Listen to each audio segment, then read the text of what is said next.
প্রত্যেক দিনেই হারাম রোজগার করতেছে, অথচ কোনো অনুভূতি নেই, ভালো মন্দের কোনো পার্থক্য নাই, হালাল হারামের কোনো পার্থক্য নাই, জায়েজ না জায়েজের কোনো পার্থক্য নাই।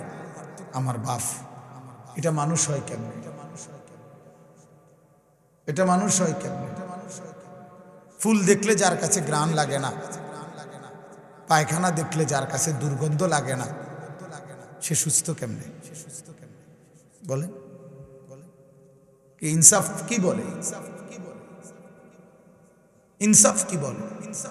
এই জন্য হালাল হারাম, জায়েজ না জায়েজ, বৈধ অবৈধ, এটুকু পার্থক্য যদি না থাকে, তাহলে আমি আর মানুষ হলাম কোথায়, মুসলমান হলাম কোথায়?